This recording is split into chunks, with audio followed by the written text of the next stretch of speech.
தகப்பனே, இந்த வேலைக்காக நாங்கள் நன்றியோடு உம்மை துதிக்கிறோம் அப்பா, உம்மை ஸ்தோத்திரிக்கிறோம் கர்த்தாவே. இயேசுவே, இந்த வேளையிலும் கர்த்தாவே அடியாளை மறைத்து நீர் வெளிப்படும்.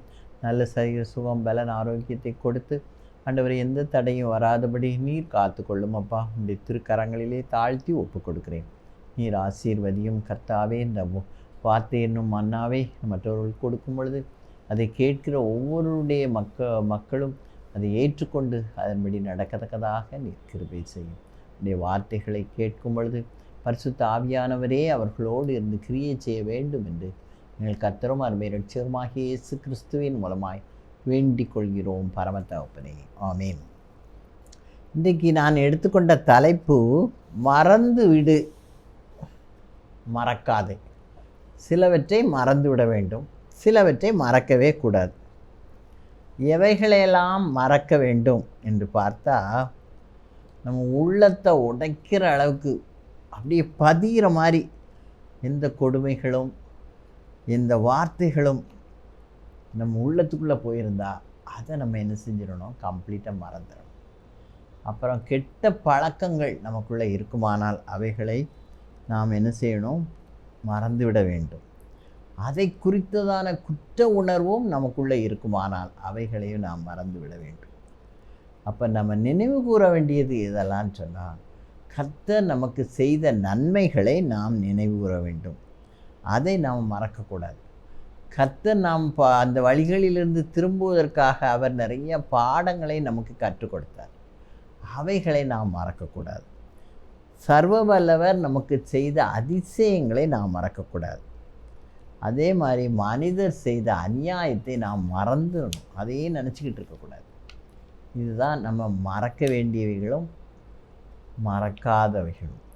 இப்போ 4 காரியங்களை நான் எடுத்திருக்கிறேன். என்னதுலான்னா, முதலால் தேவன் நமக்கு செய்ததை மறக்காமல் நினைவு கூறணும். ஆண்டவர் எனக்கு இதை செய்தார் சொல்லி எந்த சூழ்நிலையும் அதை நினைவு கூறுறவர்களாக இருக்கணும். அப்புறம் சில காரியங்களை நம்ம என்ன செய்ய மறந்தோன்னா அதற்கு தண்டனை உண்டு. அதனால் மறக்க வேண்டியவைகளை தான் நாம் மறக்கணும், மறக்கக்கூடாதவைகளை நாம் மறக்கவே கூடாது. கர்த்தர் நமக்கு செய்ததை நாம் ஒரு நாளும் மறக்கக்கூடாது, நினைவு கூறணும். இப்போ பார்த்திங்கன்னா, பெலிஸ்தர்கள் இஸ்ரவேலரோடு சண்டைக்கு வராங்க. 2 பேரும் ஏற்று ஒரு பள்ளத்தாக்கில் கூடியிருக்கிறாங்க. அதில் 7 பள்ளத்தாக்கில் சவுல் ராஜாவின் தலைமையில் இஸ்ரவேலர் இருக்காங்க. பெலிஸ்தர் அதுக்கு ஏத்தாப்பில் இருக்கிற எபெஸ்தமில் அவர்கள் கூடியிருக்கிறார்கள். அப்படி ஒரு இடத்துல அவங்க கூடியிருக்காங்க. இவங்க அவங்களுக்கு நேர ஏத்தாப்பில் 7 பள்ளத்தாக்கில் இவங்க கூடியிருக்காங்க. அப்படி இருக்கும்போது அந்த பெலிஸ்தரில் ஒரு தலைவன், அவன் தான் கோலியாத், பார்க்கவே பயங்கரமாக இருக்கான். அவன் டெய்லி காலையில் சத்தம் போடுறான். இது 1 சாமுவேல் 17ஆம் அதிகாரம் 8ஆம் வசனத்தில் இருக்குது. அவன் நின்று இஸ்ரவேல் சேனைகளை பார்த்து சத்தமிட்டு, நீங்கள் யுத்தத்திற்கு அணிவகுத்து நிற்கிறது என்ன? நான் பெலிஸ்தன் அல்லவா? நீங்கள் சவுலின் சேவகர் அல்லவா? உங்களில் ஒருவனை தெரிந்து கொள்ளுங்கள், அவன் என்னிடத்தில் வரட்டும். அவன் என்னோட யுத்தம் பண்ணவும் என்னை கொல்லவும் சமர்த்தனானால் நாங்கள் உங்களுக்கு வேலைக்காரராக இருப்போம். நான் அவனை ஜெயித்து அவனை கொல்வேனானால் நீங்கள் எங்களுக்கு வேலைக்காரராக இருந்து எங்களை சேவிக்க வேண்டும் அப்படின்னு சொல்லி அந்த பெலிஸ்தன் அந்த முரடாக பயங்கரமாக இருக்கான்.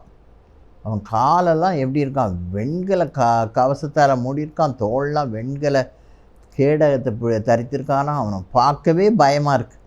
6 முழம் அவனுடைய உயரம், 6 முழமும் 1 ஜானுமும், நல்லாவே உயரமாக இருக்கான், 7 அடிக்கு மேலே இருப்பான். அப்போ அவனை பார்க்குறதுக்கு பயங்கரமாக இருக்கான். அதை பார்த்து இந்த சவுலும் அவனுடைய ஆட்களும் பயப்படுறாங்க. சவுல் நல்ல திறமைசாலி, ஆனாலும் அவனும் என்ன செய்கிறான், இதை பார்த்து பயப்படுறான். என்ன சொல்கிறான், யாராவது ஒருத்தர் உங்களிலேருந்து வாங்க, என் கூட சண்டை போடுங்க அப்படின்னு சொல்லி டெய்லி கத்துறானான். 16ஆவது வசனம் 1 சாமுவேல் 17:16 அந்த பெலிஸ்தன் காலையிலும் மாலையிலும் 40 நாள் நிற்பான். ஆனால் எல்லாரும் அவன் சத்தத்தை கேட்ட உடனே என்ன செய்வாங்களாம், கலங்கி தவிப்பார்களாம். அப்போ அப்படிப்பட்ட ஒரு நாளையில் தாவீது தன்னுடைய சகோதரர்களை, தன் தகப்பன் போய் அவன் சகோதரர்களெல்லாம் பார்த்துட்டு வா, அவங்க போருக்கு போயிருக்காங்களே, அவங்கள பார்த்துட்டு வான்னு சொல்லி தாவீதை அனுப்புகிறார். தாவீது இங்கே வந்து பார்க்கும்போது இவன் அவங்கள பார்த்துட்டு திரும்ப போகிற நேரத்தில் இந்த பெலிஸ்தன் நின்று சத்தம் போடுறான். இவன் என்ன பேசுகிறான் அப்படின்னு சொல்லி இவன் கவனிக்கிறான். கவனித்த உடனே அவன் என்ன சொல்கிறான், என்கிட்ட சண்டைக்கு வாருங்க, என்னை மேற்கொண்டால் நாங்கள் உங்களுக்கு வேலைக்காரர், நான் அவனை மேற்கொண்டால் நீங்கள் எங்களுக்கு வேலைக்காரர் என்று சொல்லி அவன் கத்திக்கிட்டு கிடக்கான். இதை கேட்ட உடனே எல்லாருக்கும் பயம்தான் இருக்குது. ஒருத்தரும் அதை ஏற்று வர்றதுக்கு ரெடியாக இல்லை. உடனே தாவீது கேட்குறான், சரி இது இப்படி நான் செய்தேன்னு சொன்னால் எனக்கு என்ன கொடுப்பீங்க அப்படின்னு கேட்குறான். அப்போ அவன் சொல்கிறான், யாராவது இது பண்ணிங்கன்னா உங்களுக்கு அவனை ஐஸ்வர்யவானாக்கி அவனுக்கு தம்முடைய குமார்த்தியை தந்து அவன் தகப்பன் வீட்டாருக்கு இஸ்ரவேலில் சர்வ மானியம் கொடுப்பேன்னு சொல்கிறான் சவுல். உடனே இவன் நான் அதை செய்கிறேன்னு சொல்கிறான். சொல்லிட்டு இவன் எதை நினைவு கூறுகிறான் என்று பாருங்கள், அதுதான் முக்கியம். 1 சாமுவேல் 17:34 அவன் நினைவு கூறுறான். ராஜா இடத்துல கொண்டு விட்டாச்சு. அப்போ அவன் அதை நினைவு கூறுகிறான். 34வது வசனம், தாவீது சவுலை பார்த்து, உம்முடைய அடியான் என் தகப்பனுடைய ஆடுகளை மேய்த்து கொண்டிருக்கிற போது ஒரு விசை ஒரு சிங்கமும் ஒரு விசை ஒரு கரடியும் வந்து மந்தையில் இருக்கிற ஒரு ஆட்டை பிடித்து கொண்டது. நான் அதை தொடர்ந்து போய் அதை அடித்து அதை அதன் வாய்க்கு தப்புவித்தேன். அது என்மேல் பாய்ந்தபோது நான் அதன் தாடியை பிடித்து அதை அடித்து கொண்டு போட்டேன். அந்த சிங்கத்தையும் அந்த கரடியையும் உம்முடைய அடியானாகிய நான் கொன்றேன். விருத்த சேதனம் இல்லாத இந்த பெலிஸ்தனும் அவைகளில் ஒன்றை போல் இருப்பான். அவன் ஜீவனுள்ள தேவனுடைய சேனைகளை நிந்தித்தானே என்றான். அவனுடைய வார்த்தையை சவுல் கேட்குறான். இப்படி எனக்கு கர்த்தர் செய்தார். ஒரு விசை கரடி, ஒரு விசை சிங்கம். அது வாய்க்குள்ளே போன ஆட்டுக்குட்டியை நான் மீட்டு கொண்டு வந்தேன். அப்புறம் அவங்க அந்த ரெண்டையும் நான் கொன்று போட்டுட்டேன். ஒரு ஆட்டை கிழிப்பது போல் கிழித்து கொன்று போட்டேன்னு சொல்லி அவன் ராஜாவிடத்தில் சவுல் இடத்துல சொல்கிறான். உடனே சவுல், சரி அப்போ நீ போய் அந்த பெலிஸ்தனோட சண்டை போடுன்னு சொல்லி அனுப்புகிறான். அப்போ அவன் எதை நினைவு கூறுகிறான், கர்த்தர் தனக்கு செய்ததே அவன் நினைவு கூர்ந்து யார்கிட்ட சொல்லணும், அரசன் இடத்துல. அப்போ தான் அவன் தானே அலோவ் பண்ணுவான். அப்போ உடனே சரி போ அப்படின்னு சொல்லும்போது அவன் என்ன செய்யலை, அவருடைய ஆயுதங்களெல்லாம் தன்னால் தூக்கிட்டு நடக்க முடியாது, நான் என்னால் போல இருக்கிறேன்னு சொல்லி 5 கூழாங்கற்களை தன் அடைப்பை பையில் வைத்து கொண்டு அவனுக்கு எதிர்த்து போகிறான். போய் அவன் என்ன செய்கிறான், அந்த ஒரு கல்லுனால், ஒரே ஒரு கல் தான், அவன் பட்டயத்தை எடுத்துக்கிட்டு ஈட்டி எடுத்துக்கிட்டு பெரிய இவன் மாதிரி வாரான் பயங்கரமாக திட்டிக்கிட்டு. ஆனால் இவன் என்ன செய்கிறான், ஒன்றே ஒன்று 17:49 தன் கையை அடைப்பத்திலே போட்டு அதிலிருந்து ஒரு கல்லை எடுத்து கவனிலே வைத்து சுழற்றி பெலிஸ்தனுடைய நெற்றியிலே பட எறிந்தான். அந்த கல் அவன் நெற்றியில் பதிந்து போனதினால் அவன் தரையில் முகங்குப்புற விழுந்தான். அவ்வளோதான். உடனே தாவீது போய் என்ன செய்தான், அவனுடைய ஈட்டியை எடுத்து அவனையே என்ன செய்கிறான், வெட்டிட்டான். அவன் கேட்டது அதானே, என்ன யாராவது ஜெயிச்சிட்டிங்கன்னா நாங்கள் உங்களுக்கு வேலைக்காரர். உடனே அந்த பெலிஸ்தரெல்லாம் ஓட ஆரம்பிச்சிருவாங்க. உடனே இவங்கெல்லாம் இஸ்ரவேலர் அவங்கள விரட்டி அவங்கள ஜெயிச்சிருவாங்க. அப்போது இஸ்ரவேலில் உள்ள அந்த மக்கள் தாவீதை புகழ்ந்து பாடுறாங்க. எப்படி புகழ்ந்து பாடுறாங்க, 1 சாமுவேல் 18:7 இந்த ஸ்திரீகள் ஆடி பாடுகையில் சவுல் கொண்டது 1000, தாவீது கொண்டது 10,000 என்று முறையாக பாடினார்களாம். இந்த சத்தத்தை கேட்ட உடனே சவுலுக்கு அவன் மேலே என்ன செஞ்சு கோவம். பெலிஸ்தன்ட்டேருந்து தன்னை காப்பாற்றினா போதும்னு நினச்சவன் இப்போ காப்பாற்றிட்டான். காப்பாற்றின பிறகு அவனை குறித்து புகழ்ந்து பாடுறதை இவனால் தாங்க முடியல. பொறாமை அவனுக்குள்ளே வந்துட்டு. அதனால் அவனை கொல்லணும்னு நினைக்கிறான். இப்படி கௌதாரியை வேட்டையாடுவது போல சவுல் தாவீதை வேட்டையாடுறான். கையில் இருந்த ஈட்டியெல்லாம் தூக்கி எறிகிறான். 2 முறை அப்படி எரிஞ்சானான். அதிலெல்லாம் கர்த்தர் என்ன செய்தார், தாவீதை காப்பாற்றினார். அப்புறம் அவன் என்ன செய்கிறான், அவன் மேலே காய்மாரமாய் அவன் மேலே இருந்தான். அவனை கொல்றதுக்கு தான் வகை தேடிக்கொண்டே இருந்தான். அவன் கர்த்தர் என்ன செய்யலை, தாவீதை சவுலின் கையில் ஒப்பு கொடுக்கவே இல்லை. இதற்கு மாறாக சவுலை என்ன செய்தார் ஆண்டவர், சபித்தார். அவன் குடும்பமே என்ன செய்து போயிட்டு, அழிக்கப்பட்டு போயிற்று இல்லையா. அதனால் கர்த்தர் நமக்கு செய்ததை நாம் என்ன செய்யணும், எப்போவுமே ஞாபகத்தில் வைத்து கொள்ள வேண்டும், மறக்கக்கூடாது. அடுத்தவர்கள் நமக்கு உதவி செய்வார்களானால் அந்த உதவியை என்ன செய்யக்கூடாது, மறக்கக்கூடாது.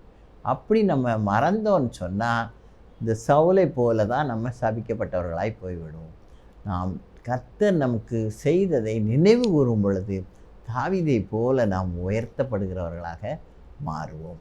தான் முதலாவது. ரெண்டாவது, மற்றவர்கள் நம்மை வருத்தப்படுத்தியதை நாம் என்ன செய்ய வேணுமா, மறந்துடணும். அப்படி செய்தால் கர்த்தர் நம்ம என்ன செய்வாராம், உயர்த்துவார். என்னெல்லாம் பேசி எப்படிலாம் நம்மளை வருத்தப்படுத்துகிறாங்களோ அதை கம்ப்ளீட்டாக மறந்துடணும். அப்போ கர்த்தர் நம்மளை என்ன செய்வார், கண்டிப்பாக உயர்த்துவார். அப்படி அவர் உயர்த்தும் போது அவரை நாம் என்ன செய்யக்கூடாது, மறக்கக்கூடாது. உயர்த்தின தேவனை நாம் மறக்கக்கூடாது. இது யாருன்னு சொன்னால் யோசேப்பு.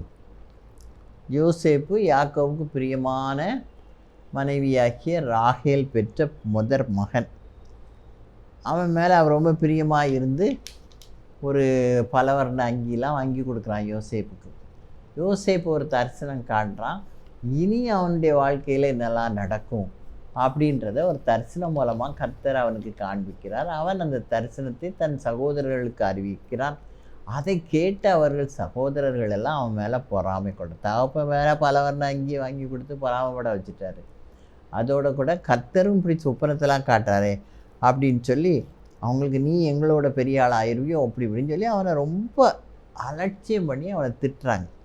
ஆனால் யோசேப்பு ஒரு நாள் அதை மனதில் வைக்கவே இல்லை. அவங்க இவன் போகும்போது அவனை பிடிச்சி கொல்ல எத்தனிக்கும் போது கர்த்தர் அதிலிருந்து காப்பாற்றி அவனை அடிமையாக மீதியானியர் கையில் ஒப்பு கொடுக்கிறார்கள். மீதியானியர் யோசேப்பை போத்திபார் இடத்தில் அடிமையாக விற்று போட்டான். போத்திபார் வீட்டில் அடிமையாக அவன் இருக்கும்போது அவன் என்ன செய்கிறான், அங்கே இருக்கும்போது அவன் செய்யாத குற்றத்திற்காக சிறை தண்டனை அனுபவிக்கிறான். சிறையில் இருக்கும்போது கர்த்தர் அவனோடு கூட கர்த்தர் எல்லா சூழ்நிலையிலும் இருந்தார். அதனால் அவன் எந்த வழி விலகி அவன் போகாதனால கர்த்தர் அவன் மேல் பிரியமாக இருந்து அவனை உயர்த்தினார். அவனை எகிப்தின் அதிபதியாக மாற்றினார். எப்படி பார்வோனுக்கு சொப்பனத்தை வரவழைத்து இந்த சொப்பனத்திற்கு அர்த்தம் சொல்வதற்கு யோசேப்பை அங்கே கொண்டு செல்ல, சிறைச்சாலையில் ஒருத்தனுக்கு அந்த பானபாத்திரக்காரனுக்கு சொன்னதுனால அவன் என்ன செய்கிறான், ராஜா பார்வோன் இடத்துல அதை எடுத்து சொல்லுகிறான். இந்த மாதிரி ஒருத்தன் எபிரேயன் ஒருத்தன் இருக்கிறான், அவன் சொப்பனத்துக்கு அர்த்தம் கரெக்டாக சொல்லுவான், அவனை கூப்பிட்டு கேளுங்கள்னு சொல்லும்போது சிறைச்சாலையிலிருந்து அவன் எங்கே போகிறான், அரண்மனைக்கு போகிறான். அரண்மனையில் போய் அவன் பேசினதை கேட்ட ராஜா மகிழ்ந்து அவனை எகிப்தின் அதிபதியாக மாற்றினார். அப்போது அவன் அதிபதி ஆன உடனே வேண்டியவைகளை மறந்தான். ஆனால் தன் சகோதரர்கள் தன்னை படுத்தின கஷ்டத்தை அவன் முற்றிலுமாக மறந்து விட்டான். அவன் என்ன சொல்கிறான், அவன் சொப்பனப்படி 7 வருஷம் நல்ல செழிப்பு இருக்கும், 7 வருஷம் பஞ்சம் வரும். அந்த பஞ்சத்திற்கு முன்பாக செழிப்பு வரும்பொழுது அதை சேமித்து வைக்க வேண்டும். அதனால் யோசேப்பு அதை சேமித்து வைப்பதற்குரிய சிறிய சேமிப்பு கடங்குகள் எல்லாம் செய்து அதில் நிறைய சேமித்து வைத்து அந்த பஞ்ச காலத்தில் எல்லாருக்கும் கொடுக்கும்படி அவன் கர்த்தர் அவன் மூலமாக கிருபை செய்தார். அப்பொழுது கானான்லேயும் பஞ்சம் வந்துச்சு. உடனே எகிப்தில் தானியம் இருக்கிறது என்று அறிந்து எகிப்தை நோக்கி அவன் யோசேப்புடைய சகோதரர்கள் வருகிறார்கள். அவர்கள் வந்து எல்லாரும் யோசேப்பினுடைய காலடியில் வந்து விழுந்து கிடக்காங்க, எங்களுக்கு ஆகாரம் வேணும்னு சொல்லி. அதை யோசேப்பு பார்த்த உடனே அவன் தன் சகோதரர்களை அறிந்து கொண்டான். அவன் சின்ன பையனாக இருக்கும்போது இங்கே வந்ததுனால இப்போ வந்து 30 வயது ஆகிவிட்டது. அவன் பெரிய ஆள், அவனை அடையாளம் கண்டு கொள்ள அவர்களால் முடியவில்லை. இப்போ அவனுடைய நிலையே மாறிவிட்டது, எகிப்தின் அதிபதி. அதனால் அவனை அவர்களால் அடையாளம் கண்டு கொள்ள முடியவில்லை. அதனால் இவன் என்ன சொல்கிறான், அவர்கள் செய்த தவறுகளையெல்லாம் மன்னித்துட்டான். அவங்க தான் தூக்கி குழிக்குள்ளே போட்டாங்க. பிறகு தெரியாத மீதியானியர்கிட்ட அடிமையாக விற்று விட்டாங்க. அப்படியே அவன் அடிமையாக இருந்து சிறைச்சாலையில் இருந்து அவன் அப்புறம் கர்த்தர் அவனை உயர்த்தினார். எல்லா சூழ்நிலையிலையும் கர்த்தருடைய கரம் மாத்திரம் அவனோடு கூட இருந்தது. ஆனால் தன் சகோதரர்களை மறக்கவில்லை. அவர்கள் செய்த குற்றங்களை அவன் மறந்து விட்டான். அதனால் கர்த்தர் என்ன செய்கிறார் பாருங்க, அவங்கெல்லாம் கடைசியில் ஒரு நாள் யோசேப்பு தன்னை வெளிப்படுத்தினோன்னு அவங்களாம் அப்படி திகைச்சு போயிடுவாங்க. நான் தான் நீங்கள் அடிமையாக விற்று போட்ட யோசேப்பு அப்படின்னு சொல்கிறான். சொன்ன உடனே அவங்களுக்கு ஒரே திகைப்பாக போயிடும். ஆதியாகமம் 45வது அதிகாரம் 5வது வசனம் பாருங்கள். ஆதியாகமம் 45:5. என்னை இவ்விடத்தில் வரும்படி விற்று போட்டதினால் நீங்கள் சஞ்சலப்பட வேண்டாம். தன் சகோதரர்களை பார்த்து அவன் சொல்கிறான், அது உங்களுக்கு விசனமாக இருக்கவும் வேண்டாம். ஏன்னா ஜீவரட்சணை இப்போ உங்களுக்கெல்லாம் உணவு கிடைக்கும்படி செய்யும்படிக்கு தேவன் என்னை உங்களுக்கு முன்னாலே என்ன அனுப்பிட்டாருங்க. தேசத்தில் இப்பொழுது 2 வருஷமாக பஞ்சம் உண்டாயிருக்கிறது. இன்னும் 5 வருஷம் உழவும் அறுப்பும் இல்லாமல் பஞ்சம் இருக்கும். பூமியிலே உங்கள் வம்சம் அழியாமல் இருக்க உங்களை ஆதரிக்கிறதற்காகவும் பெரிய ரட்சிப்பினால் உங்களை உயிரோடே காப்பதற்காகவும் தேவன் என்னை உங்களுக்கு முன்னே அனுப்பினார். அதுதான் அவர் செய்தது. நீங்கள் இப்படி கஷ்டப்படக்கூடாது, நல்லா சாப்பிட்டு நல்லா இருக்கணுன்றதான் தேவனுடைய சித்தம். அதனால் அவர் என்னை உங்களுக்கு முன்பாக அனுப்பிவிட்டார் அப்படின்னு சொல்லி அவர் சொல்கிறார். எவ்வளோ ஒரு பெருந்தன்மையான எண்ணம் பாருங்கள். தன் சகோதரர்களால் குற்றப்படுத்தாமல் கர்த்தர் என்னை இவ்விடத்திற்கு உங்களை காப்பதற்காகத்தான் அதை செய்திருக்கிறார். உங்களை எல்லாரும் நல்ல சாப்பிட்றதுக்கு, நல்ல ஆகாரம் கொடுக்கறதுக்கு கர்த்தர் என்னை உங்களுக்கு முன்பாக உங்களை ரட்சிப்பதற்காக, உங்களை உயிரோடே காப்பதற்காக தேவன் என்னை உங்களுக்கு முன்னே அனுப்பினார் என்று சொல்லி அவன் பழையவைகளெல்லாம் மறந்து அவர்களிடத்தில் அவர்கள் கர்த்தர் செய்த நன்மையை அவர்களுக்கு சொல்லி அவர்களெல்லாம் கோசேன் நாட்டிலே தன்னோடே கூட வைத்து கொண்டான். இதுபோல இருந்தால் கர்த்தர் யோசேப்பை இன்னும் மேலும் மேலும் என்ன செய்தாராம், உயர்த்தினார் என்று பார்க்கிறோம். அடுத்தது, நம்மை வழிநடத்தி வந்ததை நாம் மறக்கவே கூடாது. சின்ன பிள்ளையிலேருந்து இவ்வளோ நாள் வரைக்கும் கர்த்தர் நம்மை எப்படி வழி நடத்தினார் என்பதை நாம் மறக்கவே கூடாது. அதுக்காக கர்த்தர் வழி நடத்தி அந்த இடத்த விட்டு நம்மளை கொண்டாந்துட்டார்னா விட்டு வந்ததையே என்ன செய்யக்கூடாது, நினச்சிக்கிட்டே இருக்கக்கூடாது. அதை மறந்து விட வேண்டும். இந்த இஸ்ரவேல் ஜனங்கள் அப்படி தான் செய்தார்கள். அவர்களை கர்த்தர் எகிப்தின் அடிமைத்தனத்திலிருந்து அவர்கள் அழுகிறாங்க. அவங்க கூக்குரல் தேவ சமூகத்திலேருந்து எட்டிச்சு. அப்படி சூழ்நிலையில் இருந்தவர்களை தான் கர்த்தர் என்ன செய்கிறாரு, அந்த எகிப்தியருக்கு நிறைய வாதைகளை வர வைத்து அந்த இடத்துலேருந்து அவங்களே நீங்கள் சீக்கிரமாக போங்க என்று சொல்லி அவர்களுடைய பொன் உடைமைகளையும் வெள்ளி உடைமைகளையும் கொடுத்து அவர்களை அனுப்பினார்கள். அந்த அளவுக்கு அவர்கள் எகிப்திலிருந்து அவர்கள் வந்தார்கள். வனாந்திரத்தின் வழியாக கடந்து செல்லும் பொழுதெல்லாம் கர்த்தர் அவ்வளோ நேர்த்தியாய் நடத்தினார். செங்கடலை 2ஆக பிளக்க வைத்து வெட்டாந்திரையில் அவர்கள் கடந்து போக செய்தார். எரியோ கோட்டையை அழிக்கும்படி செய்தார். அப்புறம் தண்ணி வேணும்னு கேட்டோடனே கண்மலையிலேருந்து தண்ணி வரும்படி செய்தார். அப்புறம் மாறாவின் கசப்பை மதுரமாக மாற்றினார். இவ்வளோ நன்மை செய்தார். அவர்களுடைய வஸ்திரங்கள் பாழாய் போகவில்லை, அவர்கள் செருப்பு தேய்ந்து போகலை.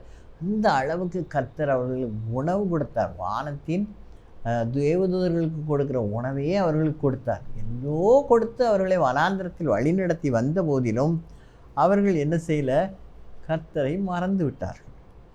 அவங்க எந்த நேரமும் எகிப்தியே நினச்சிட்டு இருந்தாங்க. நாங்கள் எகிப்தில் அப்படி இருந்தோம் இப்படி இருந்தோம் அப்படின்னு சொல்லி ரொம்ப நினச்சாங்க. அதை கர்த்தர் என்ன செய்தார், அவர்களுடைய இச்சைகள் அவங்களுக்கு, ஐயோ நாங்கள் அப்படி சாப்பிடுவோமே, இப்படி கறி சாப்பிடுவோமே, வெள்ளைப்பூடை சாப்பிடுவோமே, காயத்தை சாப்பிடுவோமேன்னு அவங்க சாப்பாட்டையே நினச்சிக்கிட்டு இருந்தாங்க. ஆண்டவருக்கு அது ரொம்ப வருத்தமாக இருந்துச்சு. நான் செய்த நன்மைகள், வழிநடத்தி வந்த பாதைகள் எல்லாவற்றையும் அவர்கள் மறந்து கர்த்தருக்கு விரோதமாகவும் மோசேக்கு விரோதமாகவும் முறுமுறுத்தார்கள். இது ஆண்டவருக்கு பிரியமில்லாது. அதனால் ஆண்டவர் அவங்கள எங்கே கூட்டிகிட்டு போகணுன்னு நினச்சார், பாலும் தேனும் ஓடுகிற கானான் தேசத்திற்கு கூட்டிகிட்டு போகணுன்னு நினச்சார். ஆனால் அவங்க யாரும் அதற்கு தகுதியுடையவர்களாக இல்லை. அதனால் ஆண்டவர் என்ன சொல்கிறாரு, 95ஆம் சங்கீதம் 9வது வசனம், அங்கே உங்கள் பிதாக்கள் என்னை சோதித்து என்னை பரீட்சை பார்த்து என் கிரியையையும் கண்டார்கள். 40 வருஷமாய் நான் அந்த சந்ததியை ஆரோசித்து அவர்கள் வழுவி போகிற இருதயமுள்ள ஜனமென்றும் என்னுடைய வழிகளை அறியாதவர்கள் என்றும் சொல்லி என்னுடைய இளைப்பாறுதலில் அவர்கள் பிரவேசிப்பதில்லை என்று என்னுடைய கோபத்திலேயே ஆணையிட்டார். அவர் யாரும் கானானுக்குள்ளே பிரவேசிக்க மாட்டாங்க. யோசுவாவும் காலேப்பும் தவிர எல்லாரும் என்ன செய்வார்கள், வனாந்திரத்திலே அழிக்கப்பட்டு போவார்கள் என்று சொல்லி அவங்க சந்ததி தான் எங்கே போகிறாங்க, கானானுக்குள்ளே போகிறாங்க. அப்போ அவ்வளோ பேரை என்ன செய்கிறாங்க, முறுமுறுத்தார்கள். கர்த்தருக்கு விரோதமாக, மோசேக்கு விரோதமாக முறுமுறுத்தார்கள். என்ன கொடுத்தாலும் அவர்களுக்கு திருப்தியே இல்லை. அதற்கான இதற்கானு சொல்லி எப்போ பார்த்தாலும் எகிப்தை அவர்களால் என்ன செய்ய முடியலை, மறக்க முடியலை. அப்படி நம்ம என்ன செய்யக்கூடாது, இருக்கவே கூடாது. இப்போது அப்போஸ்தலர் 7ஆம் அதிகாரம் 39வது வசனத்துலேயும் இதே தான் சொல்லப்பட்டிருக்கு. 7:39, இவனுக்கு தம்முடைய பிதாக்கள் கீழ்ப்படிய மனதாயிராமல் இவனை தள்ளிவிட்டு தங்கள் இருதயங்கள் எகிப்துக்கு திரும்பி, எகிப்தே தான் நினச்சிட்டு இருப்பாங்க. மோசே இப்படி செய்யுங்கன்னு சொன்னால் அதை கேட்க மாட்டாங்க. ஆரோன் சொல்கிறதையும் கேட்கவே மாட்டாங்களாம். ஆரோனை நோக்கி, எகிப்து தேசத்திலிருந்து எங்களை அழைத்து கொண்டு வந்த மோசேக்கு என்ன சம்பவித்ததோ அறியோம், ஆதலால் எங்களுக்கு முன் செல்லும் தெய்வங்களே எங்களுக்கு உண்டு பண்ணும் என்று சொல்லி கன்றுக்குட்டியை உண்டு பண்ணி அந்த விக்கிரத்திற்கு பலியிட்டு தங்கள் கையின் கிரியைகளில் களி கூர்ந்தார்கள். வான சேனைக்கு ஆராதனை செய்ய அவர்களை ஒப்பு கொடுத்தார். இப்போ வனாந்திரத்தில் 40 வருஷம் வரையில் காணிக்கைகளையும் பலிகளையும் என்ன செய்தார்களோ அந்த அளவுக்கு அவங்க என்ன செய்தார்கள், ஒன்றும் இல்லாமல் போயிட்டாங்க. ஆண்டவர் அவர்களை சபித்து விட்டார். அவர்களை வனாந்திரத்திலே கடந்து அழியும்படி அவர் சிருஷ்டியரை மறந்தார்கள். சிருஷ்டியைத்தான் நினச்சாங்க. அதனால் ஆண்டவருடைய கோபத்திற்கு உட்பட்டு கண்ணுக்குட்டியை செஞ்சு அதுக்கு பலி செலுத்தி அதுக்கு பண்டிகைகளை கொண்டாடி அதை வணங்கி வந்தார்கள். இது ஆண்டவருக்கு விரோதமான பாவம். ஆண்டவர் வழி நடத்தி வந்த பாதைகளை கம்ப்ளீட்டாக மறந்துட்டாங்க. அப்புறம் பின்னான அந்த எகிப்தையே நினைத்து கொண்டிருந்தார்கள். அதனால் கர்த்தர் என்ன செய்தார், அவர்களை தள்ளிவிட்டார், அவர்களை அரோசித்தார், அவர்களை வெறுத்தார். அவர்கள் கொடுப்பேன்னு சொன்னதை அவர்கள் கொடுக்காம விட்டுவிட்டார். அதனால் அப்படிப்பட்ட நிலைக்கு நம்ம என்ன செய்யக்கூடாது, போகக்கூடாது. கர்த்தர் நமக்கு செய்ததை நாம் ஒரு நாள் என்ன செய்யக்கூடாது, மறக்கக்கூடாது. அதுதான் மறக்க வேண்டியவைகளே மறக்க வேண்டும், மறக்கக்கூடாதவைகளை நாம் மறக்கவே கூடாது. 4வது, அங்கலாய்ப்பை மறக்க வேண்டும். ஐயோன்னு பரிதவிப்போம் இல்லையா, அந்த மாதிரி பரிதவிப்பை நம்ம மறந்துடணும். நம்முடைய அனுபவத்தை நாம் மற்றவர்களுக்கு சொல்லுகிறவர்களாக இருக்க வேண்டும். அதான் அங்கலாய்ப்பை மறக்க வேண்டும், அனுபவத்தை மறக்கக்கூடாது. இதுக்கு ஒரு உதாரணமாக லூக்கா 5ஆம் அதிகாரம் 4 முதல் 11 வரைக்கும் இந்த சம்பவம் கொடுக்கப்பட்டிருக்கிறது. இயேசுவானவர் கடல் அருகே வந்தபோது, கெனசரேத்து கடல் அருகே வரும்போது மக்கள் நிறைய பேர் தேவ வசனத்தை கேட்க ஓடி வராங்க. அப்போ இயேசுவானவர் அந்த கடற்கரையில் ஏதாவது படகு இருக்கான்னு பார்க்காரு. ஒரு படகு கிடக்கு. அந்த படகுல ஏறி அந்த மக்களுக்கு தேவனுடைய செய்தியை, தேவனுடைய ராஜ்யத்துக்கு அடுத்த செய்தியை சொல்கிறார். சொல்லிட்டு பார்க்கும்போது அந்த படகை கொண்டு நிறுத்தின பேதுரு, யோவான், அந்திரேயா இவங்க எல்லாரும் அதில் உட்காந்து அவங்க வலைகளை பழுது பார்த்து கொண்டிருந்தார்களாம். அப்போ இயேசுவானவர் என்ன சொல்கிறாரு, அவர்களை பார்த்து ஆழத்திலே போய் என்ன செய்யுங்க, வலைகளை வீசுங்கள்னு சொல்கிறார்.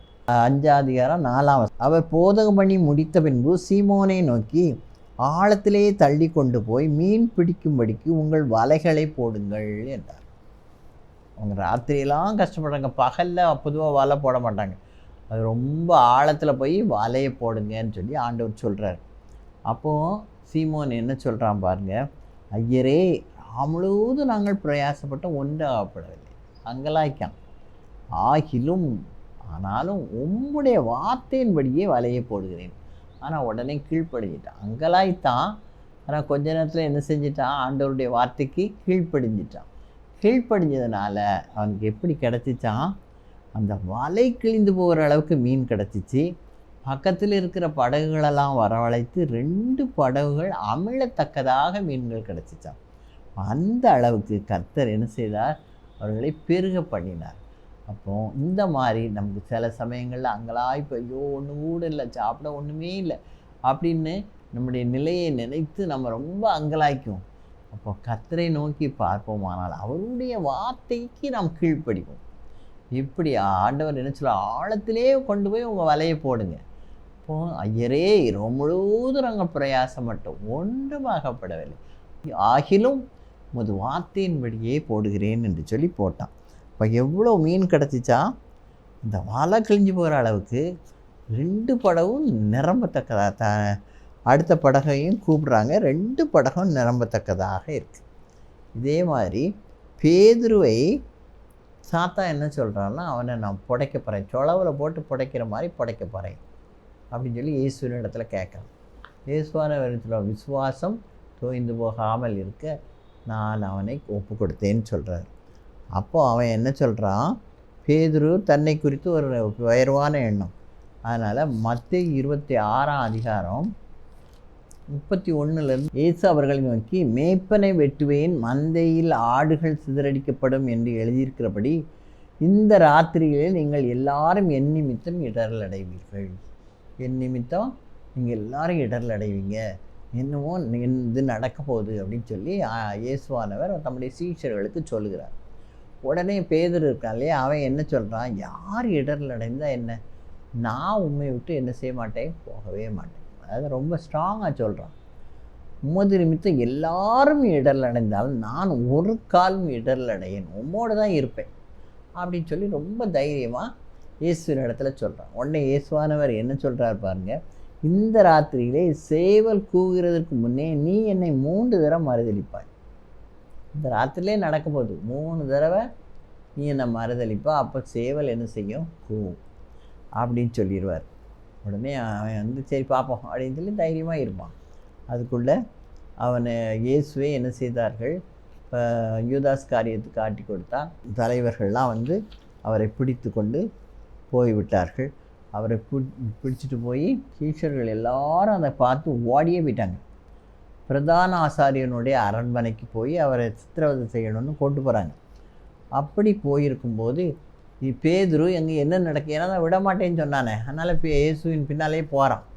போகும்போது அங்கே 3 பேர் அவன்கிட்ட கேட்குறாங்க, நீனும் இயேசுவோடு இருந்தவன் தானேன்னு சொல்லி.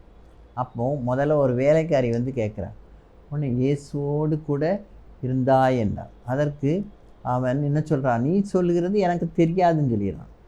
2வது இன்னொரு பெண்ணும் அதே மாதிரி சொல்கிறான், இவன் நசரேயனாகிய இயேசுவோடு கூட இருந்தான் என்று அவர் அங்கே இருந்தவர்களுக்கு சொன்னான். உடனே என்ன சொல்கிறான், நான் அந்த மனுஷனை நான் அறியேன் என்று ஆணையிட்டு சொல்கிறான். 3வது ஒருத்தன் சொல்கிறான், அங்கே நின்றுக்கிட்டு இருந்தவன் பேதுருவினிடத்தில் மெய்யாகவே நீ பேசுகிறதெல்லாம் அப்படி கலிலேய மாதிரி தான் இருக்குது, நீயும் அவர்களில் ஒருவன், பேச்சு உன்னை வெளிப்படுத்துகிறது என்று சொன்னான்.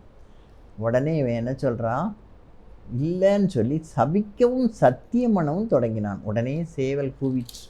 இயேசுவானவர் என்ன சொன்னார், சேவல் இந்த ராத்திரிலே சேவல் கூவுவதற்கு முன்பாக 3 முறை என்னை மறுதளிப்பாய் என்ன சொன்னார். இப்போ சேவல் கூவுறதுக்கு முன்னால் இவன் 3 பேர்கிட்ட இயேசு எனக்கு தெரியாதுன்னு மறுதளிச்சிட்டான்.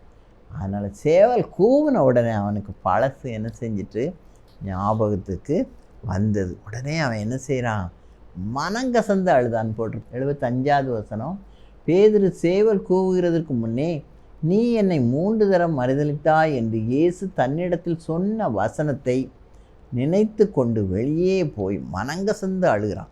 அவன் அழுகிறத இயேசுவானவர் பார்க்கிறார். பார்த்து அவர் மரித்து உயிர்த்தெழுந்த உடனே பேதுருவினிடத்துல தான் போகிறார்.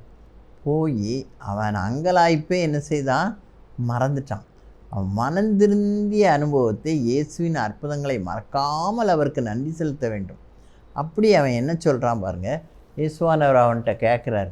யோவான் 21 பேதுருவிடத்துல கேட்குறார், யோனாவின் குமாரனாகிய சீமோனே, இவர்களிலும் அதிகமாய் நீ என்னிடத்தில் அன்பாயிருக்கிறாயா அப்படின்னு சொன்னோடனே ஆமாண்டவரே அப்படின்னு சொல்கிறான். உடனே என் ஆட்டுக்குட்டிகளை மேய்ப்பாய 2வது கேட்குறாரு. அப்பவும் என்ன சொல்கிறான், ஆண்டவரே உம்மை நேசிக்கிறேன் என்பதை நீர் அறிவீர்னு சொல்கிறான். 3வது கேட்குறாரு. அப்போ தான் என்ன சொல்கிறான், முற்றிலுமாக சரண்டர் ஆயிடுவான். ஆண்டவரே, நீர் எல்லாவற்றையும் அறிந்திருக்கிறீர், நான் உம்மை நேசிக்கிறேன் என்பதையும் நீர் அறிவீர் அப்படின்னு சொன்ன உடனே இயேசுவானவர் அவன்கிட்ட, என் ஆடுகளை மேய்ப்பாயாக என்று சொல்லி அந்த ஆடுகளை தன் மந்தையை மேய்க்கும் மேய்ப்பனாக அவரை மாற்றினார். அப்போ நம்ம செய்ய வேண்டியது என்னது? நமக்கு நடந்ததை நாம் என்ன செய்யணும்? நினைவு கூறவர்களாக இருக்க வேண்டும்.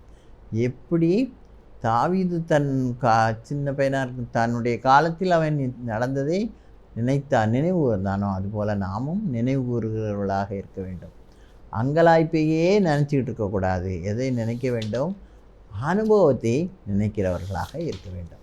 இன்றைக்கு நம்ம 4 காரியங்களை மறக்க வேண்டும், 4 காரியங்களை மறக்கக்கூடாது என்று நம்ம பார்த்தோம். முதலாவது, எதை மறக்க வேண்டியவை என்னது? உள்ளத்தை உடைத்தவைகளையும் விட முடியாத பழக்கவழக்கங்களையும் குற்ற உணர்வுகளையும் நம்ம என்ன செய்ய வேண்டும்? மறக்க வேண்டும். எவைகளை மறக்கக்கூடாது? தேவன் நமக்கு செய்த நன்மைகளை, அதனால் நாம் கற்றுக்கொண்டவைகளை நாம் என்ன செய்யக்கூடாது? மறக்கவே கூடாது. அது மாதிரி அதை நினைவு கூறுகிறவர்களாக, தேவன் நமக்கு செய்ததை நினைவு கூறுகிறவர்களாக இருக்கணும். அதுக்கே மறந்து போகக்கூடாது. அப்புறம் மற்றவர்கள் நம்மை வருத்தப்படுத்தினதை, யோசேப்பை இந்த சகோதரர்கள் வருத்தப்படுத்தினதை மறந்து விட வேண்டும். கர்த்தர் உயர்த்தியதை என்ன செய்யக்கூடாது? மறக்கவே கூடாது. வழி நடத்தி வந்த பாதைகள், இஸ்ரவேல் ஜனங்களை வனாந்திரத்தில் தேவன் வழி நடத்தினார், அதை என்ன செய்யக்கூடாது? மறக்கக்கூடாது. விட்டு வந்த எகிப்தையே திரும்பி பார்த்து அதையே பற்றி புலம்பிக்கிட்டு முறுமுறுத்துக்கிட்டு இருந்தா கடைசியில் கானானுக்குள் பிரவேசிக்க முடியாமல் போய்விடுவார்கள். அப்புறம் அங்கலாய்ப்பை மறக்க வேண்டாம். ஐயோ, நாங்கள் ராத்திரியெல்லாம் பார்த்தோமே, எங்களுக்கு ஒரு மீன் கூட கிடைக்கலையே அப்படின்னு சொல்லி அங்கலாய்ச்சிக்கிட்டே இருந்தோம்னா இருக்க வேண்டியதான். ஆண்டவர் என்ன சொல்கிறாரு? ஆழத்தில் போடுங்க வலையை அப்படின்னு சொல்கிறார். அதை அவங்க கேட்டு ஆகிலும் அது வார்த்தையின்படி ஆகிறதுன்னு போட்டதுனால அவங்க அதிகமான மீன்களை பெற்றார்கள். அப்போ அந்த அனுபவத்தை அவர்கள் என்ன செய்யக்கூடாது? மறக்கக்கூடாது. அங்கலாய்ப்பை மறந்து அனுபவத்தை என்ன செய்யக்கூடாது? மறக்கக்கூடாது. 4 காரியம். நன்மைகளை என்ன செய்யக்கூடாது? நினைவு கூறணும், அதை மறக்கக்கூடாது. அடுத்தப்பில் மற்றவர்கள் நமக்கு செய்தது, நம்மளை வருத்தப்படுத்தினது, அதை மறந்துவிட்டு கர்த்தர் நம்மை உயர்த்தியதை மறக்கக்கூடாது. அப்புறம் அவர் நம்மை வழி நடத்தி வந்த பாதைகளை மறக்கக்கூடாது. விட்டு வந்ததையே நம்ம இதை விட்டுட்டேன், அதை விட்டுட்டேன், அங்கே விட்டேன், இங்கே விட்டேன்னு சொல்லி எப்போ பார்த்தாலும் பின்னானவைகளையே நோக்கிக்கிட்டு இருக்கக்கூடாது. அங்கலாய்ப்பை மறக்க வேண்டும். நமது அனுபவத்தை என்ன செய்யக்கூடாது? மறக்கக்கூடாது. தேவன் தாமே இந்த வார்த்தைகள் ஒவ்வொன்றையும் நமக்கு ஆசீர்வதிப்பாராக. தலை தாழ்த்தி ஜெபிப்போம். எங்களை நேசிக்கிற எங்கள் அன்பின் தகப்பனே, இதுவரைக்கும் மறந்துவிடு, மறக்காதே என்று சொன்ன தலைப்பின் கீழ் நாங்கள் தியானித்தோம் அப்பா. எவைகளையெல்லாம் மறக்க வேண்டும், எவைகளையெல்லாம் மறக்கக்கூடாது என்பதை நாங்கள் தியானித்தோம். அவைகளின்படி நாங்கள் நடக்க உம்மை மறவாத ஒரு வாழ்க்கையை எங்களுக்கு தாரும். மறக்கும்படி நீ சொன்ன காரியங்களை நாங்கள் மறந்து போக எங்களுக்கு நல்ல மனதை நீர் கொடுமப்பா. நீரே எங்களோடு கூட இருந்து எங்களை வழி நடத்தும். இம்மட்டும் காத்தது போல இனிமேலும் காத்துக்கொள்ளும். நீரே ஆசீர்வதியும், வழி நடத்தும்.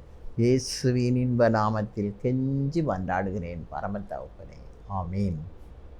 இதுவரைக்கும் மறந்துடு மறவாதே இந்த தலைப்பை தியானித்தோம். தேவன் தாமே இந்த வார்த்தைகளை நமக்கு ஆசீர்வதித்து கொடுப்பாராக. God bless you all.